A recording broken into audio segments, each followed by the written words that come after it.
مفسرین نے اس پر فرمایا آج میں یہ کہتا ہوں جو یہ چل رہے پھر رہے وہ لوگ کیا ہے؟ زندہ ہے. آپ بھی یہ کہیں گے جو چل رہا ہے پھر رہا ہے سمجھ رہا ہے یہ سب کچھ کیا ہے؟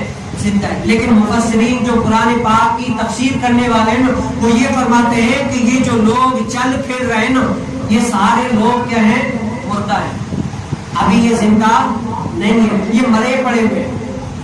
تو مفسرین سے پوچھے زندہ کون ہے؟ کہتے ہیں زندہ تب ہوگا جب بندے کی سانس نکل جائے گی نا, مر جائے گا, تب بندہ زندہ ہو جائے گا. کیا ہو جائے گا؟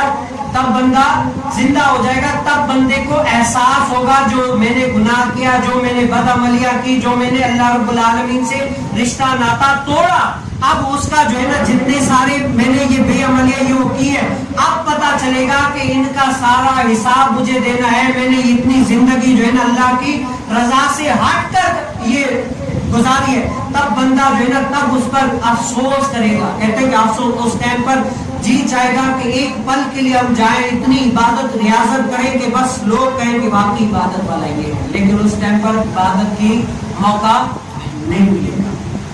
تو ہم کیا ابھی تو ہم زندہ ہو. کو آگ جگانا بہت آسان ہے. بندہ سو رہا ہو, جیسے صبح کے ٹائم پر بندہ سو رہا ہو تو آپ اس کو یوں کریں گے پہنچ جائے گا.